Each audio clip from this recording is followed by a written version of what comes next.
Well, welcome back, everybody. My name is John Erickson, and I am the superintendent of schools in the Diocese of Paterson and a former employee but lifelong advocate and supporter of the Leadership Roundtable. Today, we're going to be talking about impactful advocacy, and I'm just going to make a few brief comments before we listen to the sage wisdom of our two panelists and have a conversation about this. When you ask me about why is advocacy important for Catholic schools, I think of three reasons. I think first, advocacy is important because Catholic schools are a core ministry of the Roman Catholic Church in this country. Secondly, why is advocacy important?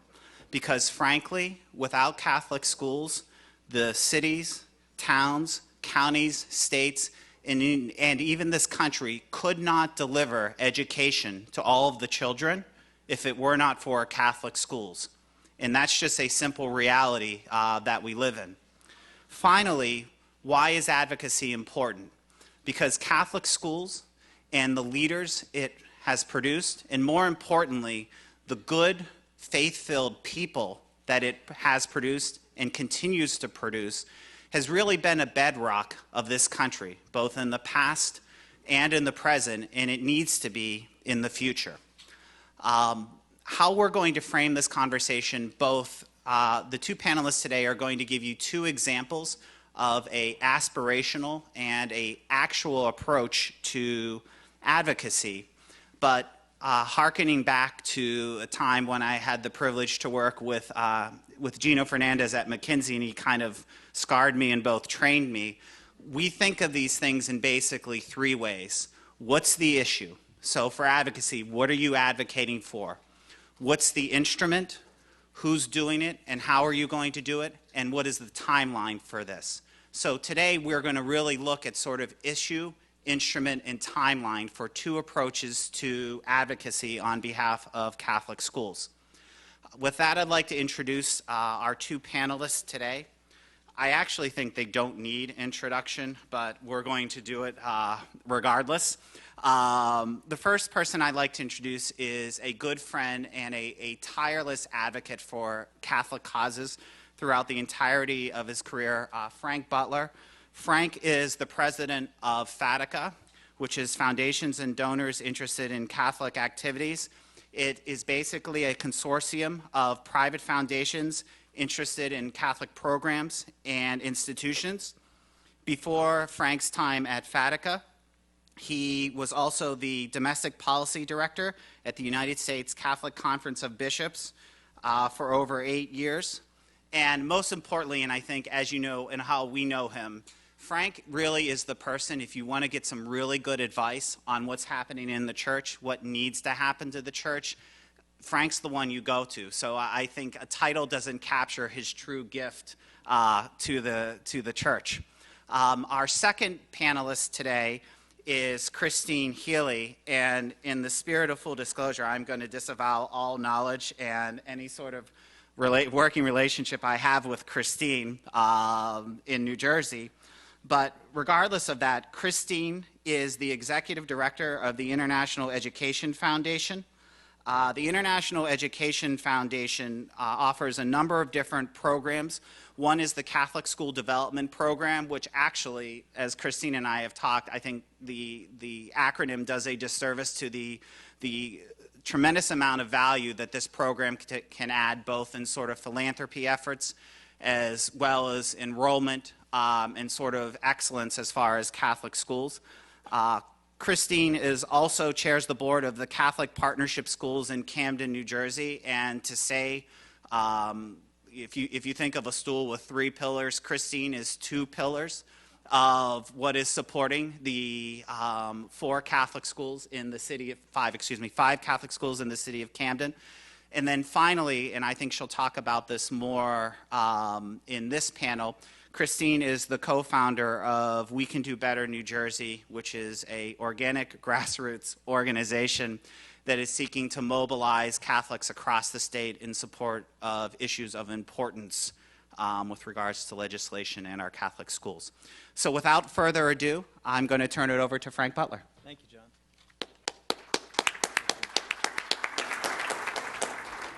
Good afternoon, everyone. It's good to be here with you. In my role in FADICA, I have to be somewhat of a Renaissance man, and today I'm going to be a media mogul for you. So we're going to concentrate on the use of media in respect to the question at hand about the future of Catholic schools. Earlier this year, the organization of donors that I work for brought together a small conference that explored the question, is this the end of parish-managed schools?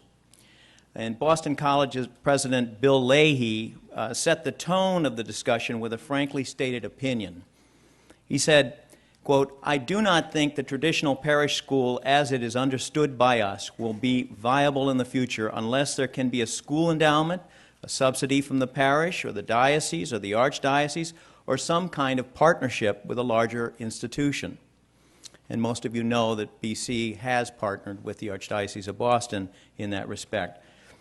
Father Leahy's respondent panel for that conference, the school superintendents of New York, Chicago, and Bridgeport, did not disagree with him. In fact, they offered their own frank appraisal of how a business-as-usual approach to Catholic schooling today is more than likely a formula for extinction. Each superintendent showcased examples of innovation, cooperation, and new partnerships. They told us that the highest quality of education is still achievable through Catholic schools, but we must go about the task of building thriving educational institutions in a whole new way. Tomorrow, we're going to hear from one of those superintendents, Dr. Margaret Dames of the Diocese of Bridgeport. You will hear, as we did, about the new governance model that has been created in Bridgeport that has stabilized enrollment, created new partnerships, new school configurations, a focus on quality, continuing professional education for teachers, an emphasis on principal leadership, cooperative relationships with Catholic universities and with the public school system, and an approach driven by principles of accountability and transparency. Schools are thriving in Bridgeport. At least 12 of them have been designated U.S. Blue Ribbon schools. Test scores have improved dramatically. Almost all of the grade 6 inner-city cluster students met or exceeded state goals for reading. Compare that to only 36% of their public counterparts, and you have grasped the stunning accomplishment that has unfolded in Bridgeport Catholic schools. Wait until tomorrow and you'll hear more, and you'll want to get up and cheer. I chose Bridgeport here as an example of the impressive change and results-oriented quality that is showing up in many dioceses throughout the nation. My colleagues before you this afternoon, John with his new management approach in Patterson, and Christine with her combined purchasing management, and many of you seated here this afternoon are agents for innovation. You are experimenting with the way Catholic schools are configured, staffed, funded, led, planned, and partnered. Some of you are involved in the consolidation of citywide systems, for example. Some are bringing experience with centralized administration, economies of scale, new use of summer schools, dual language programs, new marketing and recruiting approaches. In Los Angeles, for example, the Specially Family Foundation, and we have a representative from that foundation here, brings to our table new research that it funded at UCLA in connection with the foundation's work with 7 inner-city Catholic schools. The research shows why the number of Latino students enrolled in Catholic schools remains an embarrassingly low 3% nationally. The foundation has rich data now to guide their marketing approach within these 7 schools, and that will have relevance for us nationwide. In Dayton, one of our FADICA foundations is exploring the area of value-added modeling, a fairly new method in the field of education used as a means to determine annual student growth as opposed to simply charting student achievement. Catholic school participation in this type of assessment is important in the state of Ohio, where value-added data are being utilized across public and private schools. So 15 Catholic schools are involved in this now, and another 4 will join next year. With that data, it's possible to align curriculum, instruction, and assessment and professional development. That's another example of how new approaches are being tried. Last February, our foundations came away from their schools conference pleasantly surprised by the range of entrepreneurial initiative and the spirit of innovation that seems to be taking hold in all parts of the country. I say surprised because donors are shaped by the dominant media narrative about the Catholic schools, and it has not been all that encouraging. Earlier this month, for example, the New York Times featured a headline story, "As Catholic schools close in major cities, the need only grows." In it, Columbia journalism professor Samuel Friedman reported on the closing of the famed Rice High School in Harlem. Friedman referenced the endings of other landmark inner-city Catholic high schools, including Cardinal Doherty High School in Philadelphia, Daniel Murphy High School in Los Angeles, and then he provides his readers with a familiar storyline: the Catholic Church's loss of religious, urban out-migration, the increased cost of its educational ministry, and so on. You know the story. So herein lies the major problem. How do you foster a belief in the future of the Catholic schools and then at the same time encourage innovation and building quality when the storyline about the Catholic schools portrays them as moribund? If you were a parent, might you consider an alternative to placing your child in a school with such a tentative future? Maybe that's partly why we have 690,000 empty seats in our Catholic schools right now. Thus, my task this afternoon, I am to help us to imagine an actionable step that we might take together that will shape a more positive future for the Catholic schools. Thus, I've envisioned a communications campaign that helps us tell the story of how change and educational innovation is paving the path to thriving Catholic schools for the future. Such a proposal might, in time, pave the way for something even more ambitious, which would yield new financial capital for the Catholic schools everywhere. For discussion purposes, let's call this proposal for now the Future is Now campaign for Catholic schools. When I played that theme by someone I worked with, he said, "Why don't you change it to the future is yesterday?" This will be a national level effort to tell the story of Catholic schools as they try new approaches to Catholic education, and when their work appears to be of strategic significance to the future of this whole school's ministry. The proposal employs the use of all forms of communication, including television, radio, social media, blogs, viral ads, promotional publications, even outdoor billboards. It includes the ability to interface with journalists to help improve the coverage of Catholic education. The campaign is research-based and adopts a media theme that captures the public's imagination in much the same way as some of the best of American advertising has done.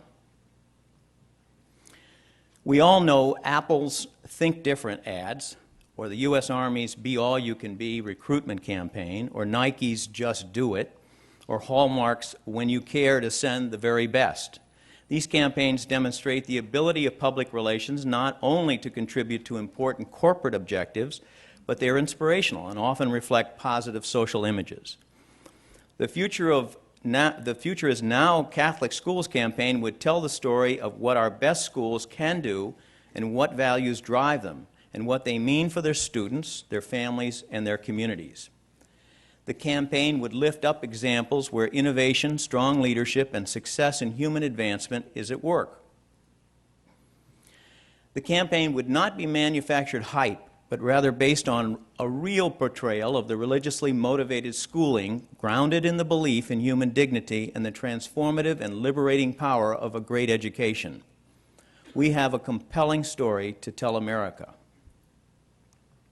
Some of the obvious practical outcomes might include more students and candidates for teachers, more donors and volunteers for diocesan and local school efforts, a more receptive public to state-sponsored choice initiatives, a high morale and sense of pride within our schools, a better image generally for our church. The campaign could be managed by a freestanding 501c3 nonprofit or even a university-based center. It would have a 12-member national advisory body, would be comprised of gifted communications and public relations experts, recognized Catholic school, business, and church leaders, and of course, major donors. Together, this group could work with a small staff to identify goals, key performance indicators, and help guide and raise funds for the yearly campaign, which I estimate to run anywhere from $60 to $100 million per year. You could break that up into 2 seasons, and I am suggesting that this be undertaken only over a 3-year period as a test. The National Advisory Body would ensure that market research is done. It would hone effective messages and themes and overall monitor the progress of the campaign. Because the campaign would be new and untested, it might be best to start within a limited time frame, the 3 years I suggested, during which it would demonstrate measurable impact on the public and on the Catholic school sector. If successful, the Future is Now Catholic Schools campaign could grow into a national endowment for Catholic school innovation, an ambitious idea that has been talked about in the past and may someday come to life. In sum, then, the Future is Now Catholic Schools campaign could provide the missing catalyst to make the fire of innovation burn more brightly in our Catholic schools. It allows us as advocates for Catholic schools to let the light shine on these extraordinary institutions. And pending your input here at this conference, I'll be ready to write the first check. Thank you.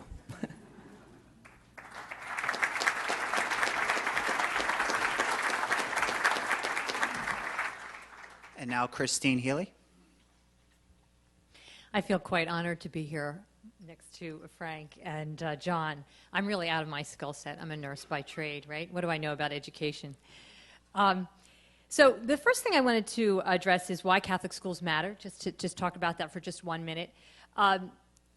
From the view of our foundation and our initiative, and I say our meaning my father, who started the International Education Foundation and then handed it to me and said, get it done. Catholic schools matter because for 2 reasons. One is that those that are educated in Catholic schools largely have been strong participants in the Catholic Church and will continue, I think, to be strong participants in the future of the Catholic Church. So we don't want our Catholic schools to go away. The second reason is that, for me at least, my vision is that children educated in Catholic faith are really going to be needed in the future, right?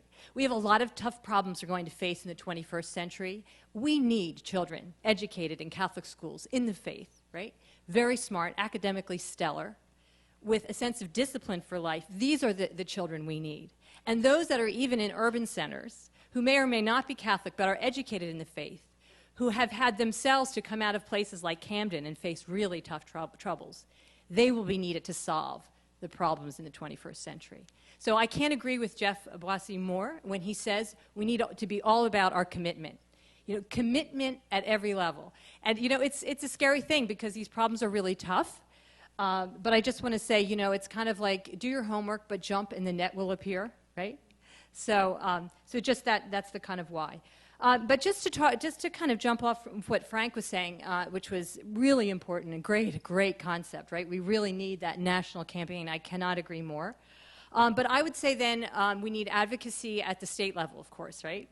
So we need this whole idea of, you know, public policy solutions, especially as we look at the urban economic center and low-income communities where our Catholic schools are found.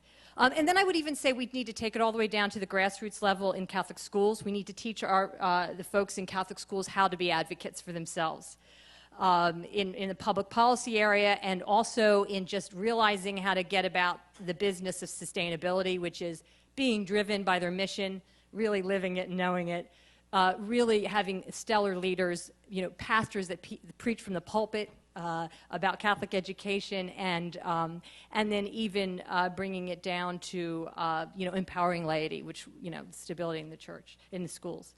But to take a minute and talk about what we do in terms of public policy. So for me and John and I, you know, I'm just following John's coattails. So I'm going to be quoting all kinds of stuff that he tells me all the time. But we know that I'm going to speak through the lens of Camden, New Jersey, where I'm from. We know that if we don't have a public policy solution, the schools will be gone, right? And that when we look at typical urban Catholic school, the revenue mix is such that about 20% of the revenue is coming from tuition in Camden, right? Unlike suburban schools where it's more like 70%. Then you'll see about a 35% contribution from the diocese, about 3% from the parishes in Camden, and about 35% from funders, like myself. Now, if you're a funder, if you're a philanthropist, when you understand the potential leverage of public policy solutions, you just need to get behind that, right? It's kind of a no-brainer. So with that, I was able to jump on board of an initiative that really John started in many ways to sort out how can we try to make a more robust effort to achieve the public policy solutions that we need in New Jersey. And so I'm speaking about school choice now. Right, we know that school choice, it's kind of going off the charts in terms of its growth, would you say, John? Yeah. So there are, in 2011, I think there were 7 school choice bills in the United States that have been enacted, and at the end of this year there are 13, including D.C. New Jersey is in the fight for that. And so we know that in the church, the advocacy arm or the lobbying arm is the Catholic Conference. The New Jersey Catholic Conference of Bishops. They are advocating for the policies in our diocese and, of course, across the country. But, you know, the idea is we just don't want to wait and watch on the sideline. We want to get active. And so with that, in 2010, we formed a group called We Can Do Better in New Jersey. And the idea was, is it possible to create a grassroots effort that would match the efforts or complement the efforts of the Catholic Conference? And so the thinking was, could we, and the purpose of it is really to figure out how to educate and mobilize residents in New Jersey to support public policy solutions. Because we know that with that revenue mix that I described earlier, if we have a public policy solution, right, what we would do is we would move the needle so that as dioceses are struggling to continue to drive dollars into urban Catholic schools, which right now in Camden they're doing at 35%, they won't be able to hold that. That's going to drop over time. And as that drops, we need 25% of the funding to come in as a result of the Opportunity Scholarship Act. And then, so, and that's what it would look like right now if the OSA was passed in New Jersey. And as that comes in, the philanthropic community, our foundation who's been funding scholarships, we see sustainability and stability. So we will make the investment and we'll continue to invest, knowing that we have a stable model. We have still some diocesan parish support, but we've got the public funding and the private philanthropic money. That's a stable future. So We Can Do Better in New Jersey was the purpose of that was to try to take that on in terms of complementing the conference in its effort. Forming We Can Do Better in New Jersey, you know, we wanted to, we created a separate 501c4 because we knew that we needed to have the ability to move in the direction we needed to move in terms of just going out and educating and mobilizing. And just, you know, from my perspective, our foundation is a C3. I think there's a great wave right now happening across the country of folks that run C3s, 501c3s, who are now getting involved in advocacy, because it makes sense, right? There's a complement there on some level. So anyway, so we get involved with this. We Can Do Better in New Jersey, and we began to work with the bishops who were very supportive. I mean, you know, we wanted to be fully aligned with what was happening in the conference.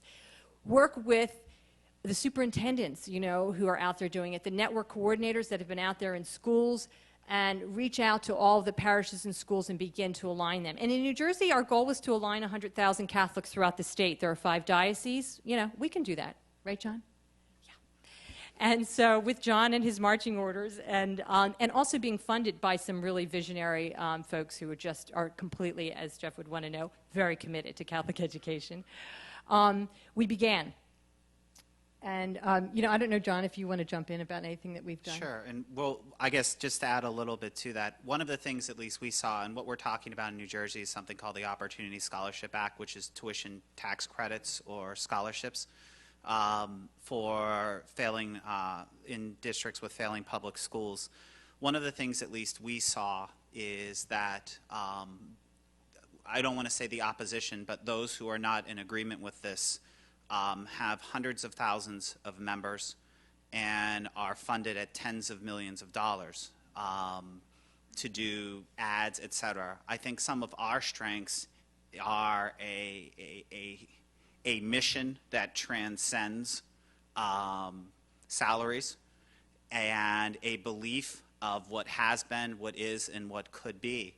Finally, we have this great untapped network of schools, of kids in those schools, of parents, of alumni, and we hadn't been applying resources to really mobilize and make them advocates. And our thought, at least with We Can Do Better, was we have a high degree of sophistication and excellence with regards to interacting with the legislators as far as the conference. We don't set the policy. We take what the policy priorities are and attempt to educate Catholics and supporters of Catholic schools to help achieve those ends.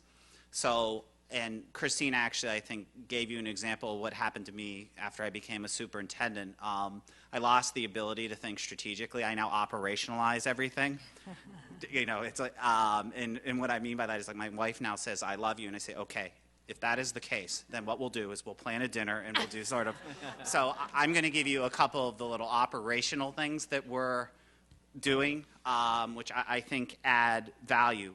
One, we have 300 schools, and we are attempting to build a network of 300 real live school coordinators. Right now we're probably at about 160. Some of those existed before, many of those did not. Another thing we actually do now is we have started to develop curriculum or lesson plans around some of the issues or history that we will make available in the fall so that teachers can educate their students and in turn educate their parents. The other thing we do is we actually have a website and a newsletter that goes out. We actually do rallies, and we've done, I think, what, 3 or 4 rallies? Seven. Seven? Yeah. Okay. And they're painful, everyone. It's like giving birth. It is.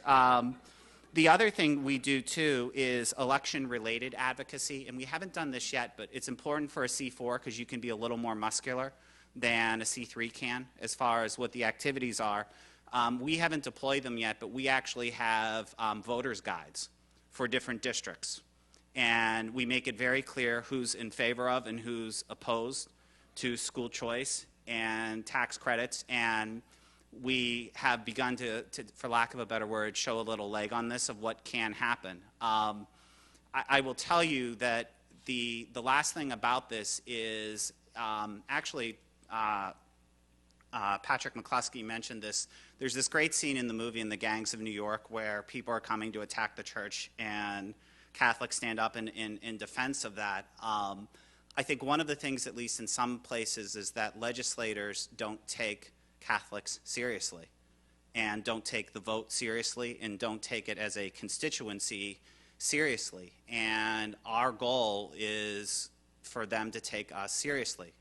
It's not a policy setting thing, but once you take the policy initiatives from the Catholic Conference, you go from there. And frankly, we just hadn't been resourced or been able to focus the energy on really tapping into one of our strengths is a tremendous alumni network and a lot of people who love these schools. So. And I would also add that I think that they were a little unnerved at the idea of 100,000 Catholics organized. Now, I would question whether there really is such a thing as a Catholic vote. Do all Catholics vote alike? However, if perception is reality, I was willing to say, yeah. Well, and I would just add there are 100,000 Catholics who love Catholic schools in the state of New Jersey. So challenges aside on other doctrinal issues, I think that is something that you can muster support for. And the nice thing, at least, and this may not be the case in other states, but in New Jersey, is that those who you would support for the Opportunity Scholarship Act or tax vouchers actually align with other core doctrinal issues that are of importance to the church. So it's not something where you're going off the reservation for, they've drank the Catholic school Kool-Aid and they're zigging while the church is zagging. There's not much breathing room. The last thing I will tell you is that I think it's very important to know, as some of you in the Northeast might have read in the Star Ledger a couple weeks ago, the New Jersey legislature is the most highly educated legislature in the country by degree and experience, and because of that, it requires a sophistication when you deal with them that people may not have been aware of. I think one of the things that it was frustrating to us was getting some of these elected officials to some of our rallies. So there was a rally in March where there was about 850 or 900 parents, kids talking about the Opportunity Scholarship Act. A certain senator wasn't able to return calls or indicate whether he could attend, so we sent him a framed picture of the rally of his 850 voters and constituents, and invited him into a conversation, and we miraculously got a call from his chief of staff the next day inviting us into a conversation. So this matters on issues of life, of the existence of the church, and I don't think as a Catholic we should be apologetic about what we believe in. Yeah. And we also have, I would say, we're doing this in collaboration with an interesting group of people. Like, we are working with the Black Ministers Alliance in the state, the Latino Alliance, the Agudath Israel. We're working with a lot of free market thinkers, Republicans. It's just an interesting group of kind of a motley crew. We get on this conference call and we are all focused. I mean, the one thing about We Can Do Better New Jersey, unlike Catholic Conference, the Catholic Conference has a larger agenda, right? So there are many other issues that at any one time they're advocating for with our legislators. We are a single issue. And so that's useful, I think, on some regard. Okay. With that, we'd like to open it up to questions or comments. Stephanie.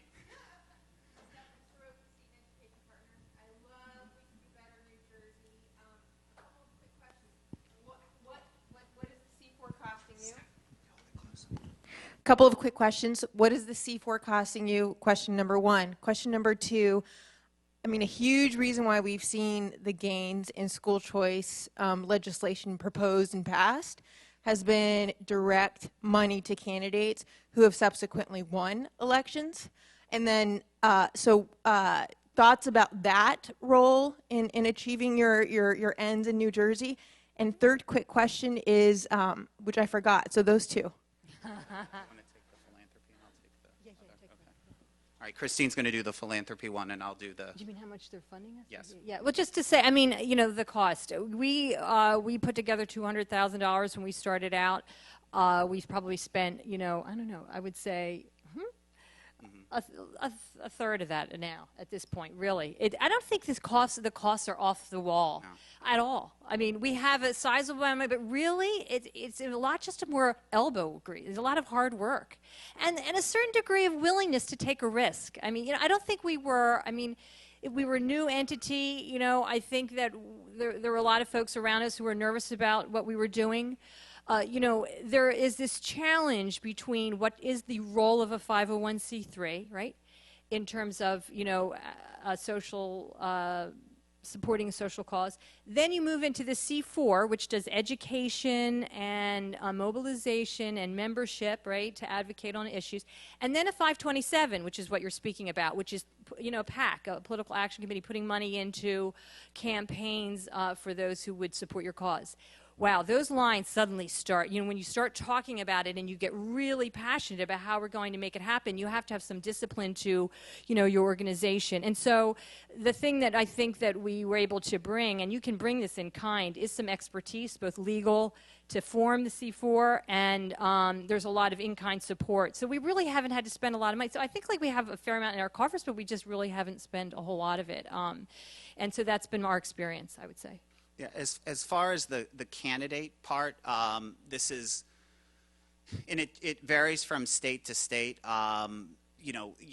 You either persuade people to your cause, or you make decisions at the ballot box. We have to be careful as a C4 as to how far we can go in that. you know, the level to which we can go is sort of the voter guides, where we can say, look, this is a policy issue. You know, this is where people stand, and we're educating people on it. You know, there are vast resources, I know, in New Jersey, which is dedicated to supporting candidates on a number of different issues. We can't coordinate and don't get involved in that, but I think the force and effect of making people aware of where their elected officials stand on an issue of importance to them is something powerful, and that's what we can involve ourselves in safely. Yeah.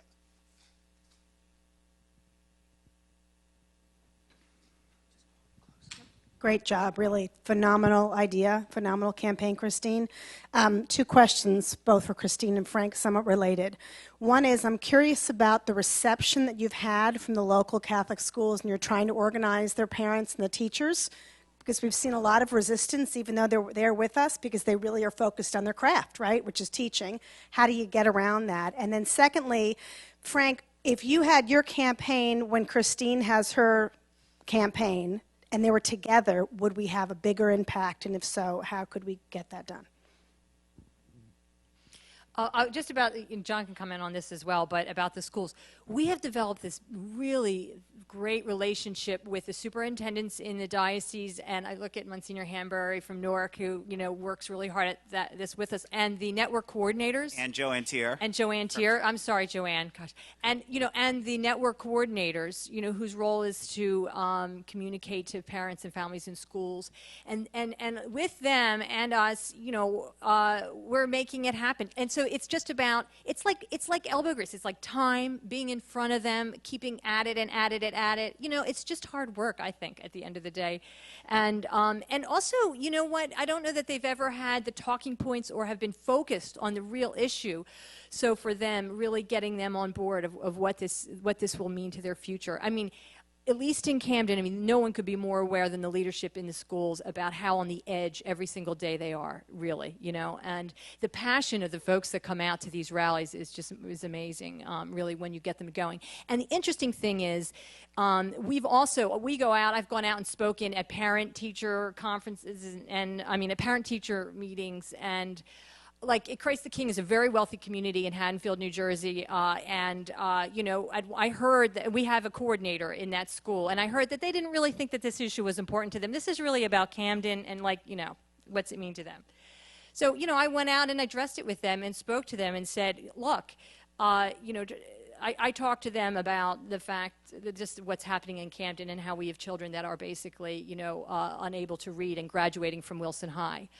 But I also talked to them about what it means as a taxpayer to them. I mean, and that the tax bill for public education in Newark is $1 billion. 10% of that is being paid by the residents of Newark. 90% of that is being paid by them. So they are paying 3 times, because they're paying for the public school in Haddonfield, they are paying for the Newark public schools in Camden, right? And they are paying for their local, you know, parish school. So anyway, with that, suddenly the Christ the King moms are like on board, you know, so.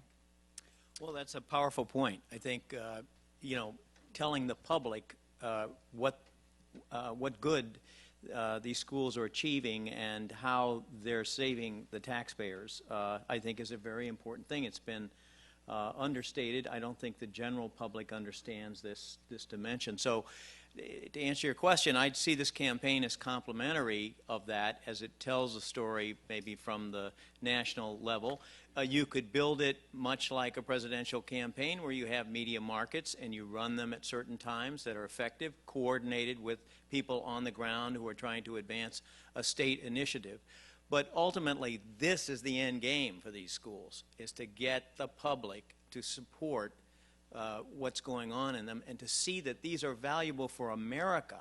These schools are performing a service, and the ones that are pioneering in innovation will be the front runners for education, period. And that is the #1 issue for this country. So we need to position ourselves from a position of strength, really, in front of the public, so that these things can kind of go forward. So. And I also would quickly just add that I tell them as well, of the 11 bills that were passed in states across the United States, they all have one thing in common. They all expand, right? So this may just be about Camden right now, inner city, urban inner city, but they will expand. So when you think about moms who are middle income, who in just the suburban communities really sacrificing to send their children through Catholic school, you know, they need to care about this. So, and the national pieces. Jeff? You know, there's a little thing called the Arab Awakening going on around the world right now that started on Facebook, I think. And what utilization of the social networking techniques have been used here, and what do you think might be appropriate to mobilize the troops? Yeah, we do. I mean, we do the panoply of, you know, we have Facebook, Twitter. We try to drive people to our website. We're religious about tracking hits, subscriptions, doing newsletters. So I think we do that. And you know, for a startup, I think we've seen some nice growth on that. As far as what I think maybe Frank's talking about. We, at least in the beginning, especially getting to these coordinators and getting to these schools and getting these rallies, we really need sort of people-to-people contact. So we try to do all of them, but ours is very much sort of like, I kind of build it like you're building your ground game in your organization, and the extent to which we use technology complements that, but we need people, and a lot of this is introducing ourselves, which we've kind of done in both mediums. But how many other parishes or communities around the country are doing the same thing that you are doing so that you could communicate collectively through the social networking in that way? Other states, yeah. I really don't think about anything outside of New Jersey right now, so I don't know. Are any other states represented here that are doing anything like this?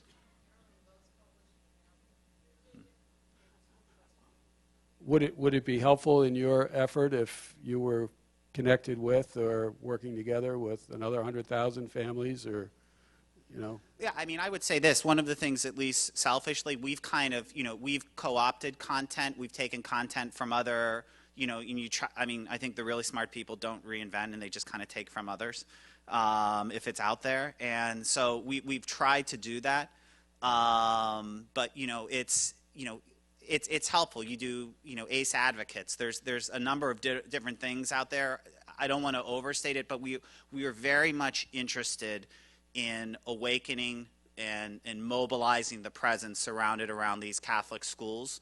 And so, especially since we kind of made this up in November, in December, it's been a multi-pronged approach. But I agree. I think you're right, Jeff. I mean, to have that kind of connection between those organizations doing the same thing, absolutely. Mm-hmm. It would be very helpful. Abbott? Thanks. Thanks, John. First of all, Frank, I think that the media idea is terrific. And one of the reasons I think about that is because when you were talking, I was looking at the cover of our book here. And it reads, Built to Last, Sustainable Partnerships. Now, Built to Last reminded me of the book that Jim Collins wrote about 15 years ago. And his major point in the book was the really successful firms that he studied had one single characteristic that made them go.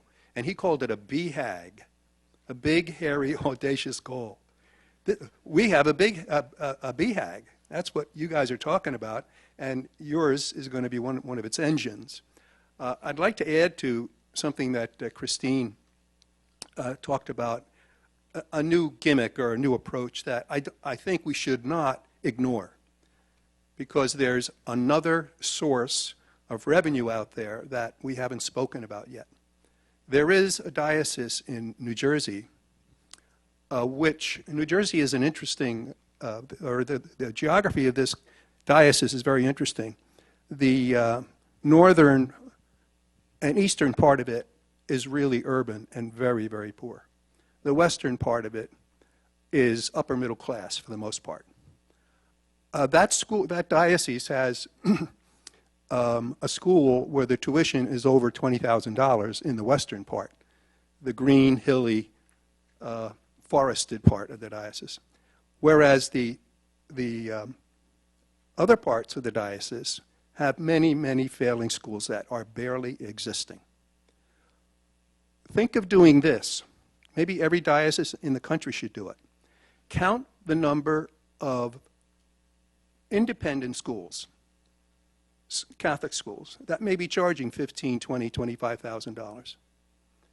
And go to those leaders and say, help us. Because the individuals living in the poor area are loved by God just as much as the individuals living in the richer area, and we are all one, and we have a mutual responsibility to each other.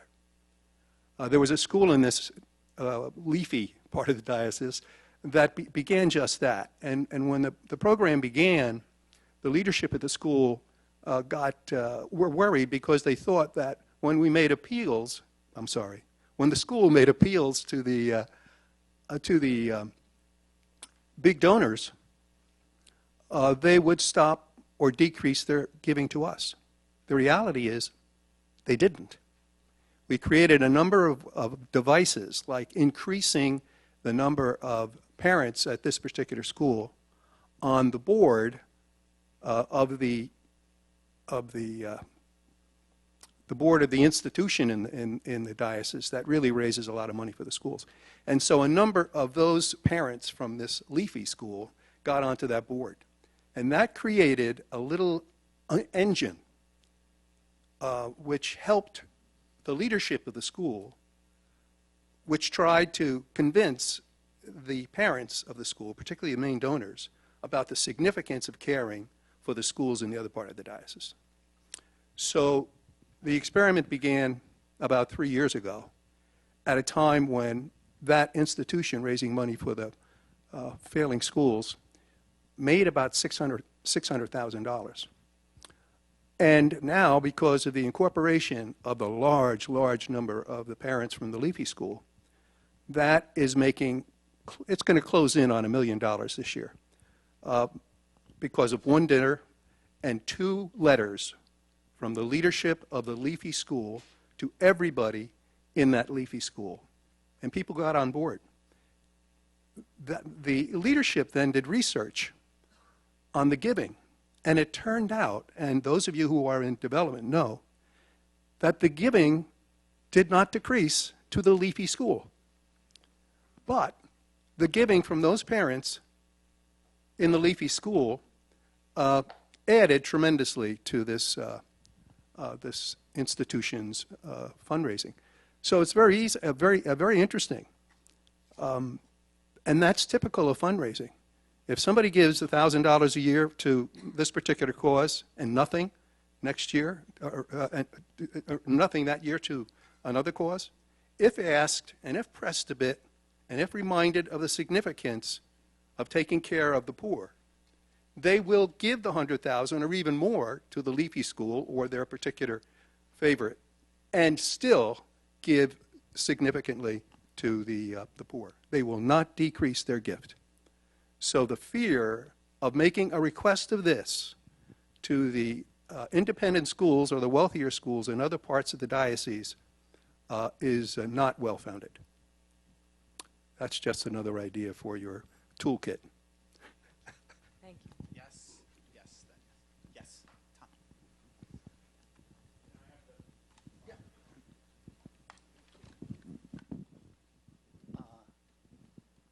Hello, just talk. Okay, great. I've been blessed. I'm Tom Healey. I've been blessed with being in the kitchen cabinet with Christine and John and watching going through this exercise. And I want to put in one note of discouragement or worry that everybody should be aware of. And I'm frankly, it's a little surprising because Pennsylvania has an Opportunity Scholarship Act, and you would think that Pennsylvania's politics aren't materially different than New Jersey. But the unanimity and power of the opposition of this teachers union to this has just been enormous. And John is being too polite because he is polite. That's his mother's good training. It is, just to give you a simple example, the Senate had a hearing on the Opportunity Scholarship Act. So the teachers union sent 250 teachers to fill every seat at 6:30 in the morning. And so when John and Christine got 800 kids to come and go to the Senate hearing, there was no room for them because the teachers had blocked it all. Now, interestingly, the senator who was holding the hearing then moved it out to the state front steps of the state capitol so all the students could participate in the hearing. But whereas Catholics may not have a unanimity of opinion on anything, every teacher in the state of New Jersey gets up in the morning hating this OSA and fighting it, and with huge amounts of money. It has been an astonishment, I think, to many of us trying to get this accomplished, how virulent the opposition's been. John? Yes. Yeah, Bill McCursey with the Archdiocese of Boston. This is very, very helpful because we're in the midst of this in Massachusetts now. And actually, Pennsylvania is hopeful because for all those stresses and problems, there are 43,000 students in Pennsylvania benefiting, and it's now over some $51 million has been generated. That's not all kids in Catholic schools, but you can figure probably 70 to 80% are. But going forward, we found a lot of help from the Alliance for School Choice and Scott Jensen, to go to your good question about trying to connect here. But two questions, whether you answer them now or not, which are already surfacing in Massachusetts a great deal, is first the means test. Because of the 10 to 11 states that have this, at most there's $81,000 for family. So 4 people in your family, at most you can earn $81,000 and then qualify for scholarship help. So from the standpoint of the Catholic faith, this is an automatic. Yes, we want to help people. We've already had our suburban schools say to us, what's in it for us? The second thing is public accountability. In all of the states where this has gone in, we have to commit to, which actually we in the Archdiocese of Boston completely support at the Catholic Schools Office level, where our schools are, we're not sure, but completely support being open around public accountability, either common standardized testing, all the rest. But those are two big questions where we could use help on. Again, how do you convince people when the means test keeps it in a low-income level, and 2, opening up to public accountability for all of our schools? I guess just responding quickly to both of them, the means test, and this is going to be a totally pragmatic response, I think you need to start somewhere and get something, understanding that what you're going to start with, as Christine alluded to, these things, except in Washington, D.C., invariably, grow over time. So, we're going through that right now because it's kind of what do you make we're talking about urban, but we also could talk about suburban and then leafy, to use Abbot Giles' nomenclature. The challenges we're facing in the suburban schools, I mean, that's a decade away, if not less, for what we're facing in these urban schools. So I think sheer practicality, at least in our conversations with this, is that you've got to start somewhere. Secondly, as far as the accountability, I'll just reference from our own experience with this, and being well aware of Boston's yeoman-like attempts to increase transparency and accountability. 2 years ago, at least in Paterson, we weren't collecting data and we weren't publishing anything. And it's sort of as I'm working through my demons with, working with, Gino and the very talented people at McKinsey, we just this year published the first time, we're not allowed to call them scorecards, balanced fact sheets that we put online for all of our schools, include standardized test score, cost to educate, you name it. It took a couple of years of sharing data internally, of giving the principals back the data, then sharing the data amongst the principals, and then going online with it. And I mean, we haven't burned to the ground yet because of it. And so I think it is an issue. The thing I get concerned about with this legislation is sort of accountability that becomes onerous and that's really designed to, to set you up to fail if you take kids in from that. And that's the thing that a lot of these, they'll try to insert these poison pill provisions in these bills, which are a setup. So that's what I'm more concerned about, as opposed to Catholic schools' ability to rise to the challenge as far as being accountable and transparent. John? Yes. I'd like to make one suggestion. When you talked about advocacy and media, something big coming down the pike is the reauthorization of ESEA. If you're thinking about anything, because the issues here are very state-specific regarding those types of things. But here we got ESEA coming down the pike, and if we don't get the language properly inserted there about the money going to the child, we're going to be in really bad shape. So that's a suggestion. Tom Burnford from Washington, D.C. Just to respond to the question about the suburban schools in Boston, we know that the opportunity scholarships, the means-based in D.C., and our work and our hope for tax credits in Maryland, that's going to help the suburban schools because it's going to free up archdiocesan tuition assistance, and we're giving out $5 million a year at this point. It's going to free that up to go more towards the middle class, to those who need that little bit of assistance to go to our suburban schools. So it's critical for everybody that we have the government funding for our schools. So that's how it works sort of for us. Patrick?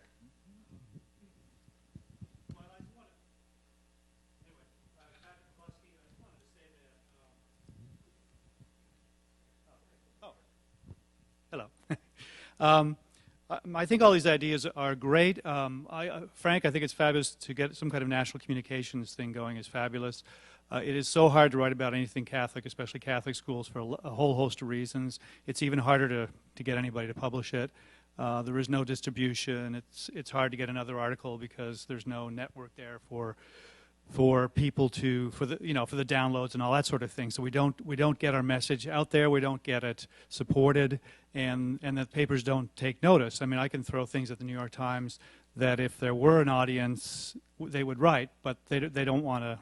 They want to touch it. I think that's very much related to what you're all talking about, because marketing, I think, has a lot to do with the national story and the communications. We need the best people working on the marketing strategies, but you have to have a national, I think, communication strategy to undergird that. The story in an inner-city Catholic school is not that different in different cities. It's somewhat different, but it's there's an inner-city Catholic story, there's a suburban Catholic story, there's an immigrant.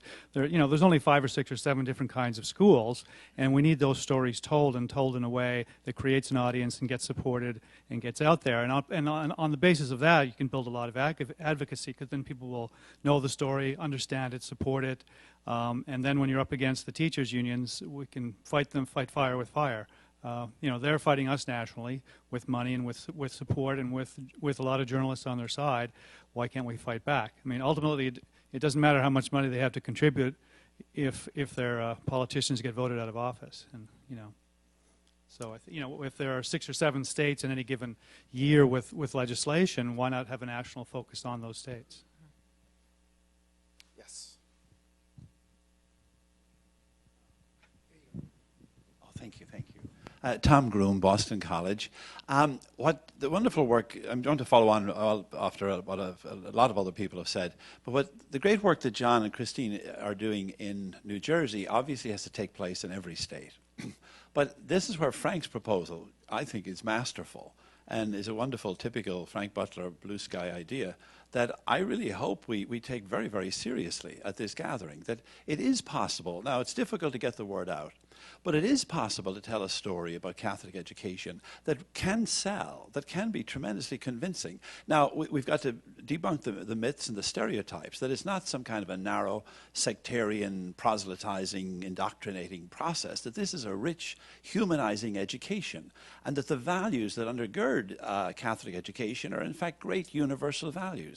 Respect for the person, challenging them to excellence, commitment to the common good, a way of knowing that is reasonable, that is reflective, that is probing, questioning, the commitment to the poor, to justice, and to community, and so on and so forth. I mean, these are great universal values that it can appeal to any people of goodwill.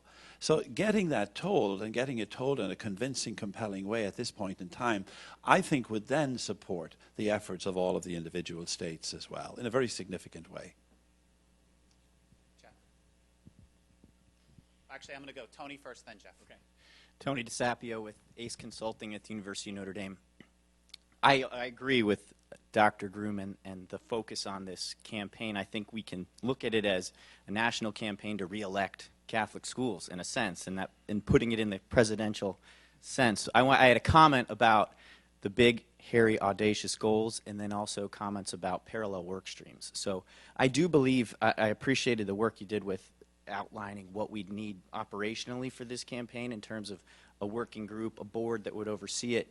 And as far as a big, hairy, audacious goal, could we think of this group as potentially putting this campaign together, launching it over 3 years, and then offering it as a service instead of having to go to these leafy schools and ask them to give us money to this, to provide the opportunity for this campaign? They can, in fact, hire this group that launched this campaign to, in effect, provide services to those individual schools or a diocese to follow up the campaign.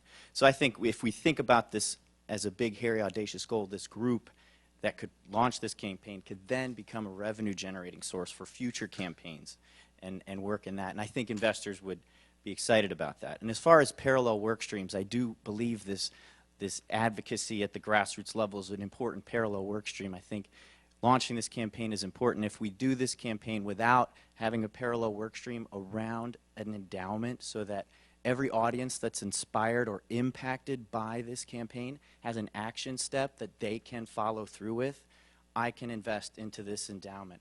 I can enroll my child in this school. And I think as another parallel work stream, we have to focus in on customer-friendly Catholic schools too, so that, and this is a tie-in with the Roundtable here as far as toolkits to enable for Catholic schools to understand what it is to be customer-friendly, ready for new families to come in, and provide a toolkit in that sense. So just comment about that, any reaction. I just wanted to make sure that I put that out there. Great ideas. Jeff. I happen to be a trustee of the Carnegie Foundation, and there was a meeting on that we had there that had Michelle Rhee, and it happened to be the same day that the Philanthropy Roundtable had its conference on Catholic education. And so I was shuttling back and forth between the two, and inside an hour and a half between the two, I heard both Michelle Rhee and some individual from the Roundtable, Philanthropy Roundtable, talking about coveting the opportunity to work with the Catholic community because of the ability, their perception of the ability of the Catholic community to mobilize the Catholic parents in order to combat what Tom was talking about in terms of the unions, because they're not only looking for money, they're really looking for bodies in the same way that Tom described. And I just was curious. I'm new to this whole thing. So has there been communication, or should there be communication with groups like that to see if we can, help coordinate or, that effort? Yes.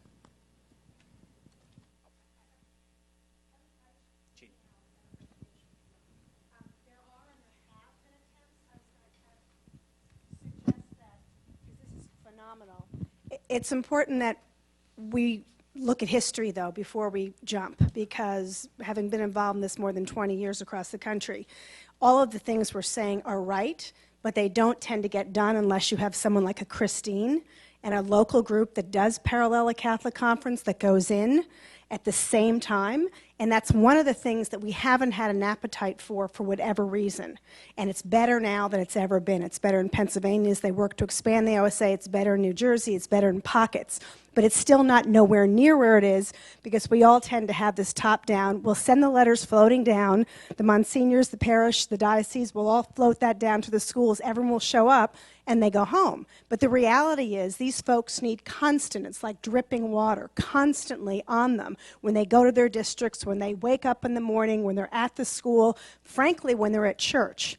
And we've had a huge hard time trying to get people even to send out notes in the bulletins. It takes weeks and months sometimes when you have a state campaign. So I think the great role of this group is to be able to say, here's what it looks like, and I can tell you what's going on in New Jersey is what it needs to look like, and Pennsylvania right now with some of the new coalitions, and then say, this is the quality standard of that kind of campaign, and this isn't. And if you're not doing this, then we don't work with it, because if we don't do that, we're going to have another 20 years before we get that going. Hi, Eric Goldschmidt from FADICA. And one of the themes I think we keep coming back to, and Jeff, you've highlighted this, and for each on the panel as well, is we need a national mechanism for coordinating this conversation.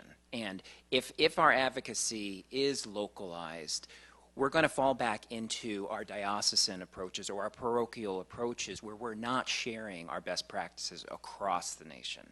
And I'm thinking of when our advocacy just talks about opportunity scholarships, and that's key, we also need to put on the table other creative funding streams that are similar to that. And I'm thinking about Pennsylvania, that where the Archdiocese of Philadelphia gets millions on textbook supplementals because of the state legislation there. And Margaret Dames can tell you in Bridgeport how they're getting the vouchers and funding for early childhood program. Archdiocese of St. Louis, they have schools that are taking developmentally disabled children and getting state funding. And if we can sort of break out of funding as tuition scholarship, and we can really then have creative programming and then get the message out that we are innovating here because we have a lot of freedom, it can really enhance our practice, not only our funding streams. Thanks.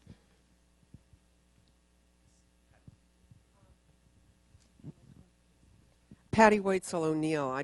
I'm at Boston College now and had been the superintendent in the Archdiocese of Washington and fought the good fight for the OSP. Frank, I love your idea, and I just would like to say first that recently Boston College hosted the third Czech conference this past September where Father Leahy spoke. One of the outcomes of that conference was a request by the participants, a working conference, that there be a national marketing campaign where people really learned and understood what Catholic schools were, what we were about, and why we're so important to the country. In 2008, President Bush held a White House summit on the great fear of losing faith-based schools in our inner cities. Again, out of that conference, everybody walked away saying, we need a marketing campaign so people know who we are. Father Foley spoke, Joe O'Keefe spoke. And then recently, as we tried to get that OSP reenacted, and Durbin was holding all the cards, Senator Durbin, excuse me, was holding all the cards. The national level of the national force of the teachers' union was overwhelming for any one diocese to deal with. But without a national marketing campaign about what Catholic schools are, how important they are to the future of this country, how we cannot live in a country where there's not this faith-based choice, you can't reach all the people that people are talking about having a difficult time reaching, because no one knows who we are. They don't know what our brand is. They don't know what we're about. And that's our fault, because we have not collectively said, this is who we are, and we're really proud of it. We've got all different kinds of Catholic schools. We're talking about the leafy school, and we're talking about the suburban mom, and we're talking about the urban school. We're all Catholic schools. We're all about the same thing. And that's the message we need to get out nationally so we can get others behind us nationally. And lastly, there are a lot of teachers in our public schools who are teaching in public schools so they can afford to send their children to our Catholic schools. And they don't know that their unions are doing what they're doing. And we've got to educate the teachers themselves in our public schools.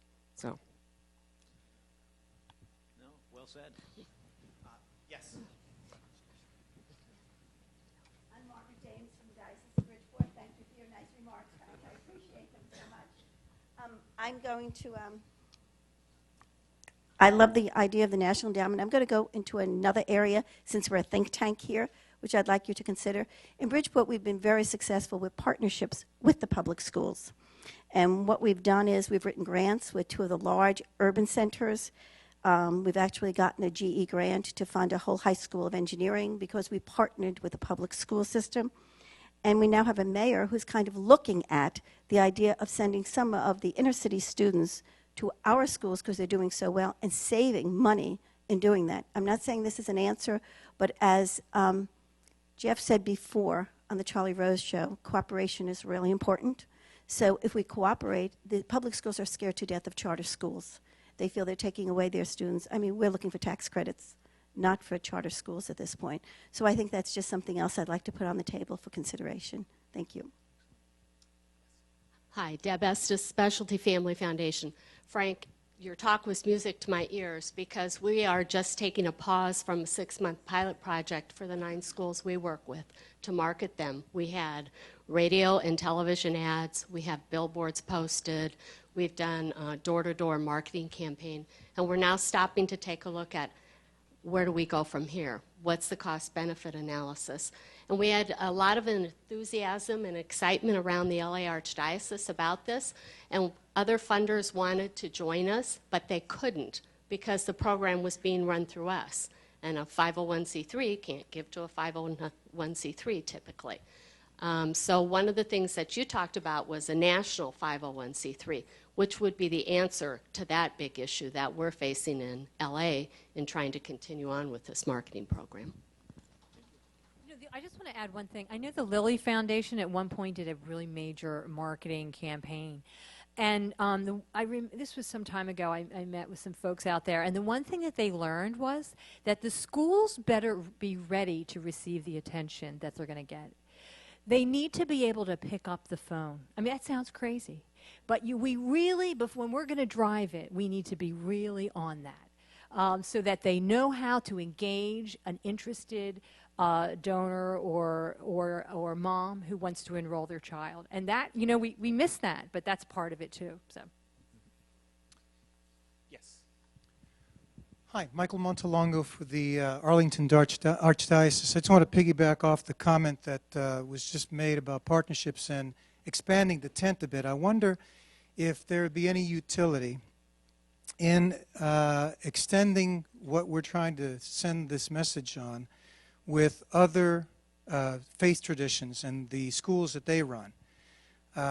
Obviously, I think the Catholic schools are probably, from a number perspective, have the greatest footprint, but I wonder if we expanded this and included other faith traditions and their schools, if this would also begin to expand the support for what we're trying to do. Secondarily, could we learn something from the charter school movement folks who are also trying to, obviously, among other things, increase excellence in schools in general, and probably fighting similar adversaries as well? If I could just quickly, that's a great point. Two thoughts on that. We've been working with the Good Israel, the Jewish day schools, and we are really shoulder to shoulder in New Jersey as it relates to that, and we need to do more of that. The other is this, just in Camden, one of the initiatives that I'm trying to make happen is some educational mapping. So as a funder, the thinking is this: they're ready to move a bunch of charter schools into Camden. So I just, as a person who cares about the children in Camden, I just don't want us to unload every single child in Holy Name School so that 1 block away we can fill a charter school, right? So I want an educational map that shows all the public schools, the charter schools, the Catholic schools. And as funders, because we run a charter school as a foundation in Florida, we're about education and kids, right? So as we look at this, we want to be, sensible about how we are impacting communities.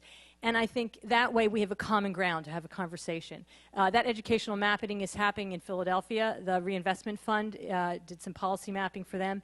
And on these maps, what they show are the number of vacant seats in schools. They show academic outcomes. They show the ethnic mix of students in schools. There's all kinds of information that's a part of it. So I just think it's a common sense approach. Jim Dieters, Diocese of Belleville, Illinois, pastor of a suburban parish and school, and I'm just getting ready to embark on a $4.5 million campaign for a school edition for our K-8 school.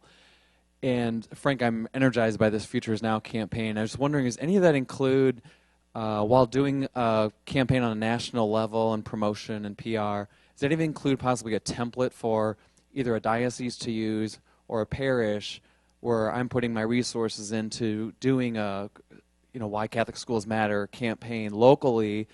Does any of your vision include a template that a diocese or a parish could use to also, on a very local level, promote Catholic education? Well, I mean, why not? I think it would be, we try to make it as practical and useful at all levels as we could, but this focus is sort of the national theme, how to present yearly a powerful theme with compelling storytelling going on, but you could adapt that to a local market very easily. BJ? BJ Casson Educational Initiative Foundation. A case study on marketing and advertising. The first Cristo Rey school, Father Foley is here and will get an award tonight. They did not flock right away.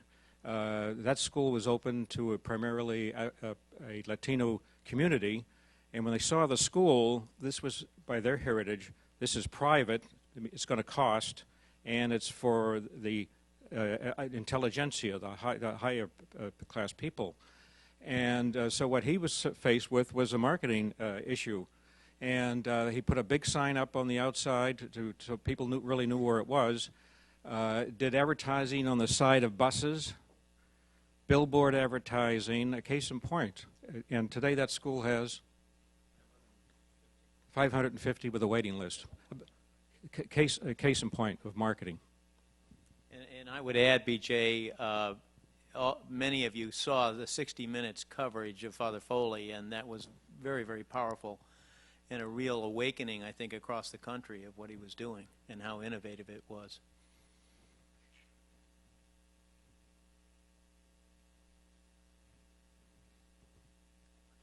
Yes.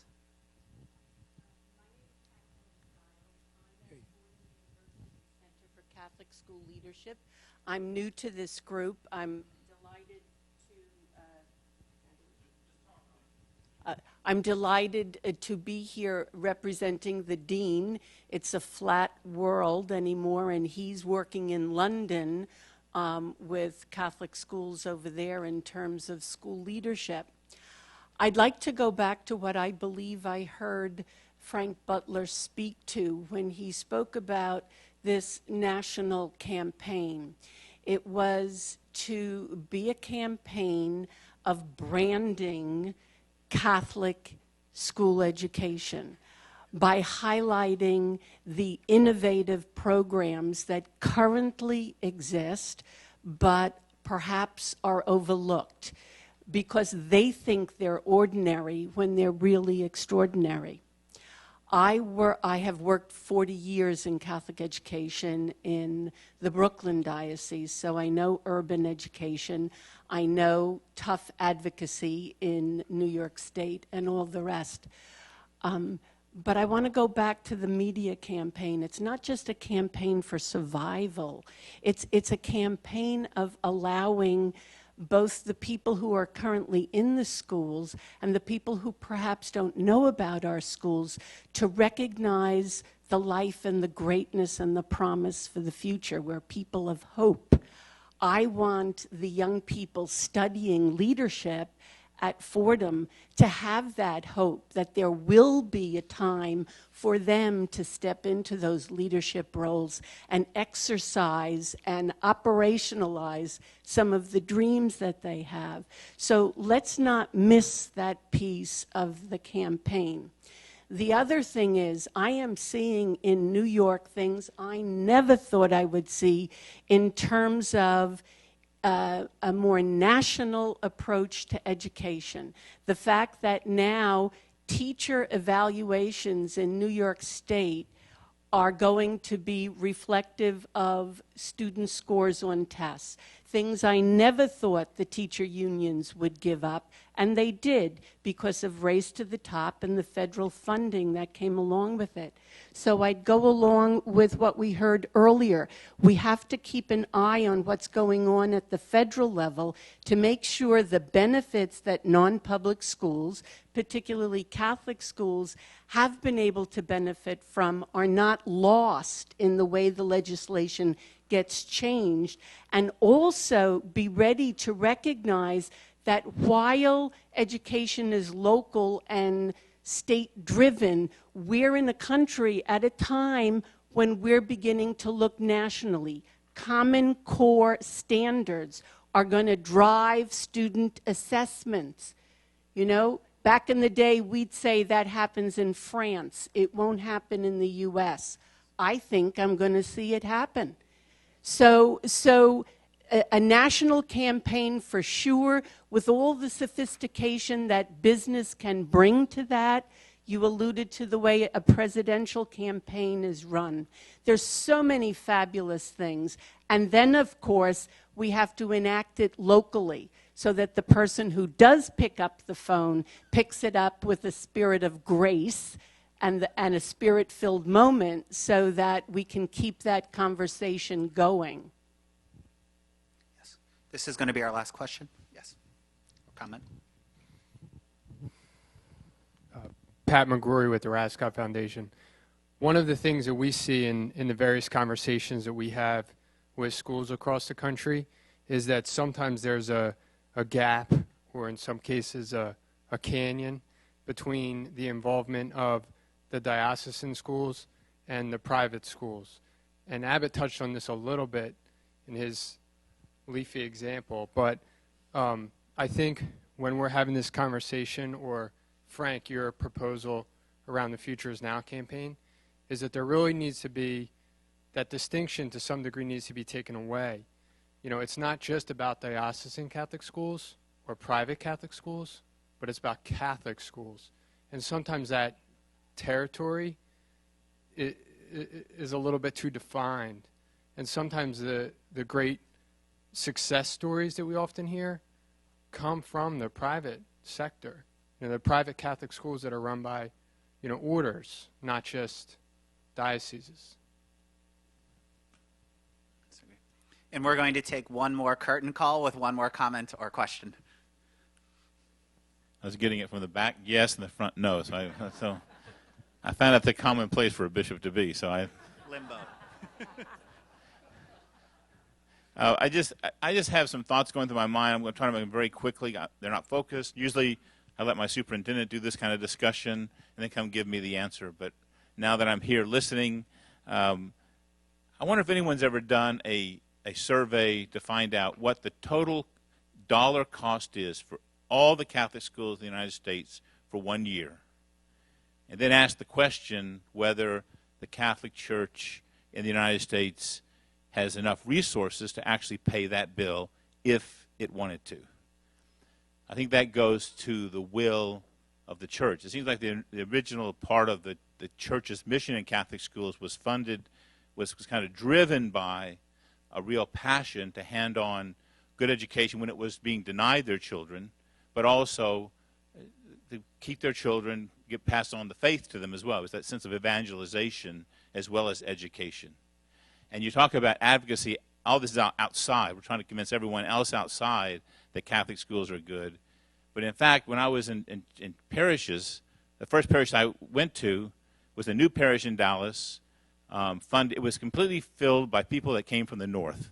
And it was all at a time when everyone was moving to Dallas. So it was almost everybody had no family there, but they all came from, we call them Yankees, had come down and invaded us. Okay? But the fact is, they didn't want a Catholic school because the Catholic schools of that new development were excellent. So schools were really a commodity that had to be determined by the quality of education, and the Catholic part, well, they could get that from CCD and other things. 30 years later, the school system went down, and now they have a Catholic school there.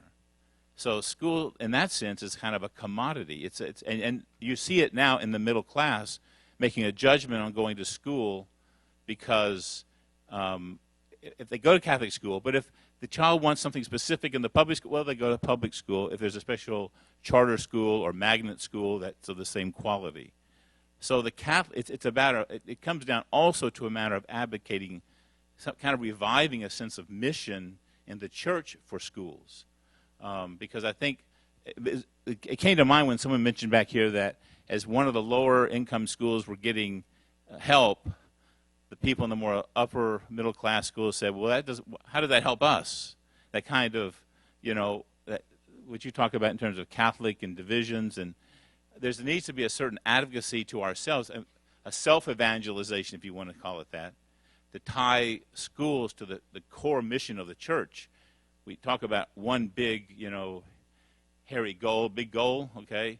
Well, the biggest one we have really is what's at the heart of the church. And so if that's not connected in advocacy outside as well as inside, then we have to we need to go back to our core sense of what's going to motivate us, because otherwise these things will tend to be too superficial, or we'll find ourselves selling ourselves off a little at a time in order to survive without asking the question of what's surviving as we move forward. Now, I know nothing about this. I just know that that's something that came to mind as I was thinking about this.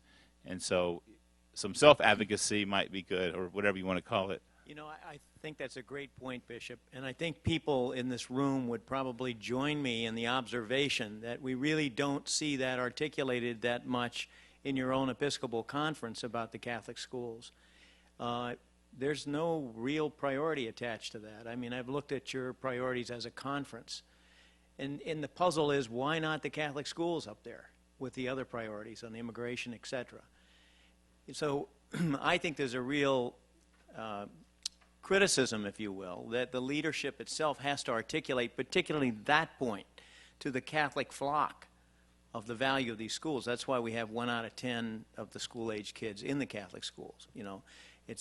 We're not getting a market share here, and I think it's just not coming across from the leadership of why or how these schools function as faith formators. I'm not suggesting that this national campaign necessarily drill down into that. It can certainly talk about the faith values. This is geared for the general public, and it's going to benefit because it's going to reach a demographic that knows nothing about the Catholic schools. And here I have, personal experience here of young adults who are looking now, shopping around for schools. Number one question is quality. That's what they're looking for. And if you look at the UCLA study on Latinos, you're not going to sell religion to Latinos, strangely and counterintuitively. At UCLA said the first question is safety. That's what they're looking for. So I'm just giving you a little feedback here. I think that your leadership has to be more pronounced on this question. And this national campaign can slice and dice it all different ways. And I would just add quickly that I think that the concern is that parishes are at risk. In the Diocese of Camden, they've closed, I think, 30% of their parishes and at least almost the same number of schools. And so when the parishes themselves are suffering and pastors are suffering to run those parishes, they feel the school's a noose around their neck. So this is where I believe firmly that we are church, that if we step forward with the hierarchy and say, here is the way, then they will renew that commitment. That's what I believe. So Frank, Christine, and John, you have set us up perfectly and emphasized so many wonderful insights here. I think the discussion is dynamic and rich. I can't thank you enough for leading us this afternoon. Please join me in a round of applause.